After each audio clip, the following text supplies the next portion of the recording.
Die gesamte Trophäenliste von Hogwarts Legacy wurde im Epic Games Store veröffentlicht. 46 Trophäen.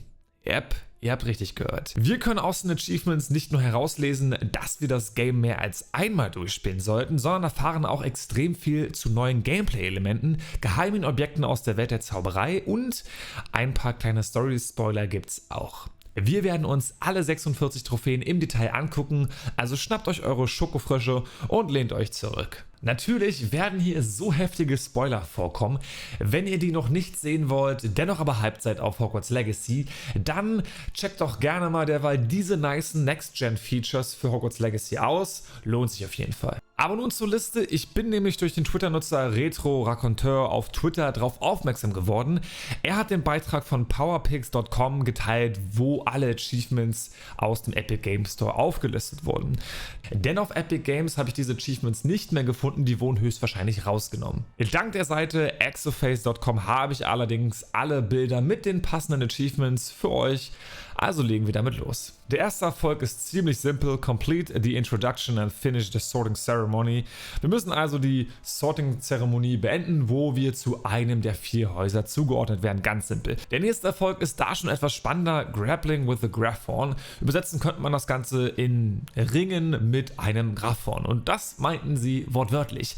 Wir müssen dieses fantastische Tierwesen unterwerfen und die sind nicht dafür bekannt, leicht zähmbar zu sein.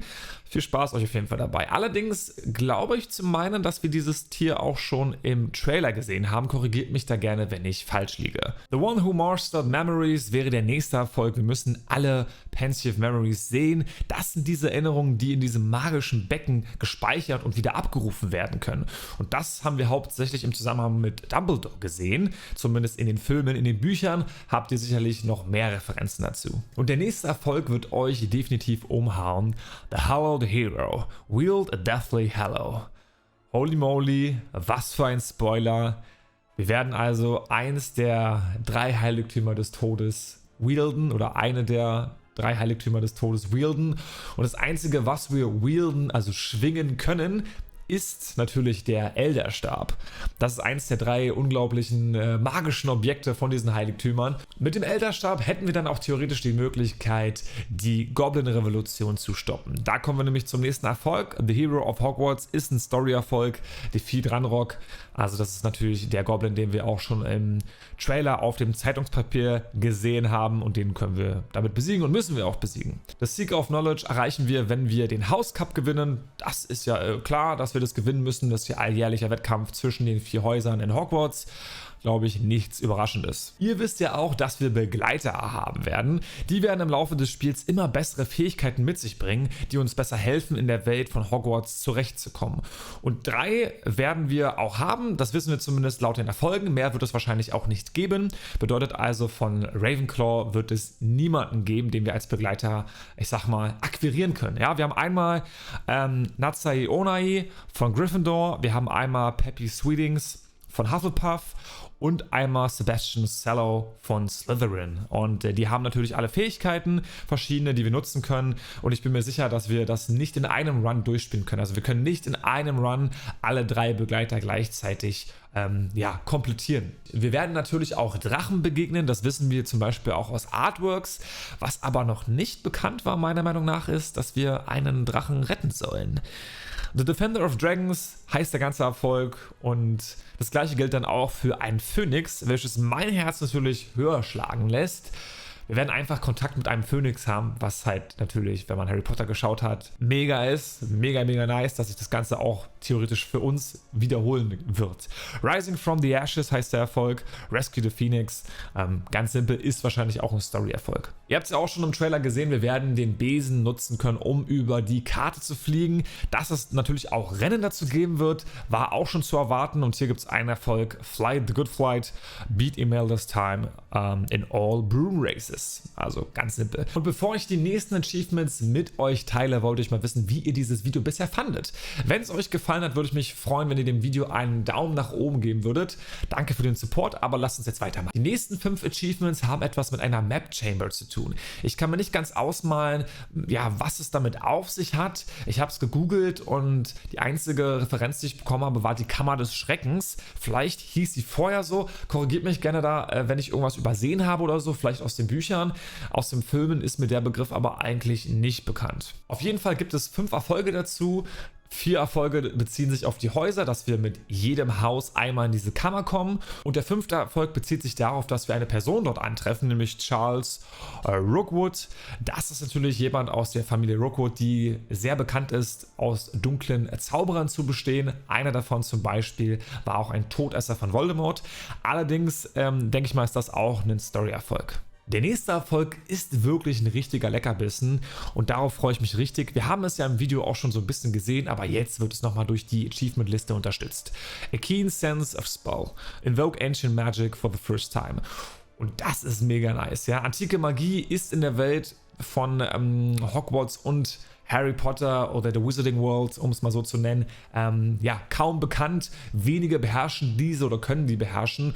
Und ja, unser Hauptcharakter, der kann das natürlich zufälligerweise. Ja, und wenn ihr richtig viel Zeit habt, dann könnt ihr einfach mal diese antike Magie gegen jede Gegnerart verwenden, beziehungsweise gegen jeden Gegner. Denn der Erfolg Finishing Touches, use Ancient Magic on every enemy in the game. Klingt jetzt nicht so klar, ob wir jetzt jeden Gegner im Spiel mit dieser antiken Magie eliminieren müssen oder jede Gegnerart. Könnt ihr mir mal gerne in die Kommentare schreiben, was ihr denkt. Aber ja, eine einfache Aufgabe, würde ich sagen. Für die Assassinen unter uns gibt es natürlich auch noch etwas. Wollt ihr in den Heuhaufen springen, könnt ihr fast, wenn ihr möchtet. Zumindest habt ihr die Aussicht dafür. Beim Erfolg Room with a View, reach the highest point in the castle, the headmaster's upper study. Ja, das Büro vom Chef. Das müssen wir nämlich besuchen, das höchste Gebäude, beziehungsweise der höchste Raum in Hogwarts, den müssen wir besuchen. Wir werden da wahrscheinlich in der Story langkommen. Spilled Milk ist der nächste Erfolg und dort müssen wir den Zauber Flipendo 10-mal nutzen gegen Kühe tatsächlich. In irgendeiner Art und Weise entweder eine Kuh verschieben oder mehrere. Flipendo ist nämlich ein Bewegungszauber, womit wir halt Gegenstände bewegen können. Flew Around the World wäre vergleichbar mit einem Erfolg wie entdecke alle Aussichtspunkte in Assassin's Creed Valhalla. Unlock all Floo Flames, das sind natürlich diese Schnellreisemöglichkeiten aus der Wizarding World und die müssen wir alle, ja, unlocken. Der nächste Erfolg ist ein bisschen mysterious, muss ich sagen. Followed the Butterflies. Follow Butterflies to Treasure. Ich habe keine Ahnung, vielleicht habt ihr irgendwie eine Referenz aus Harry Potter oder den Büchern, was da für ein Treasure uns erwarten könnte. Ich habe auf jeden Fall keine Ahnung. Das nächste, wo ich aber auf jeden Fall Ahnung habe, ist Merlins Bart. Ja, Merlins Beard, Complete All Merlins Trial, Merlin Trials, die haben wir auch schon im Trailer gesehen mehrfach, dass es die geben wird. Das sind so quasi, ja, wie man könnte fast sagen, Gräber der Gefallenen aus Assassin's Creed.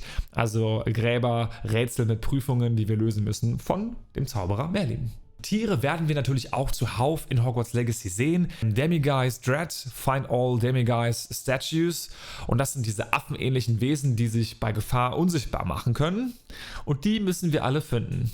Viel Spaß bei der Person, die das Ganze schafft. The Ends Petrify the Means ist schon etwas dunklerer Erfolg, denn wir müssen 50 Gegner mit dem Zauber Petrificus Totalus besiegen und das ist eine Ganzkörperklammer, wo die Gegner nur noch ihre Augen bewegen können, also klingt es doch schon eher nach einem dunklen Zauber.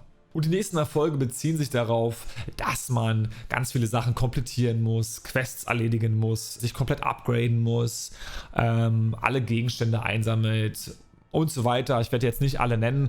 Das ist relativ einfach natürlich, dass man alle Arten von Tieren züchten muss. Also da gibt es verschiedene Erfolge, erreich Level 40, beginne deine erste Klasse, überlebe die Trollattacke on Hogsmeade, das ist auch ein Story-Erfolg, also so viel gibt es da jetzt nicht mehr was Interessantes. Das waren auf jeden Fall eine Menge Erfolge. Wenn ihr jetzt noch weitere Videos schauen wollt, checkt mal gerne die Playlist hier oben ab, da habe ich wirklich eine Menge zu Hogwarts Legacy reingeklatscht. Schaut euch das gerne an, da gibt es Gameplay, Open-World-Gameplay, aber auch natürlich Details zu Hogwarts Legacy an sich. Ich wünsche euch einen schönen Abend oder schönen Tag oder schönen Morgen. Bis dahin, Freunde. Tschüss mit Ö und ciao mit V.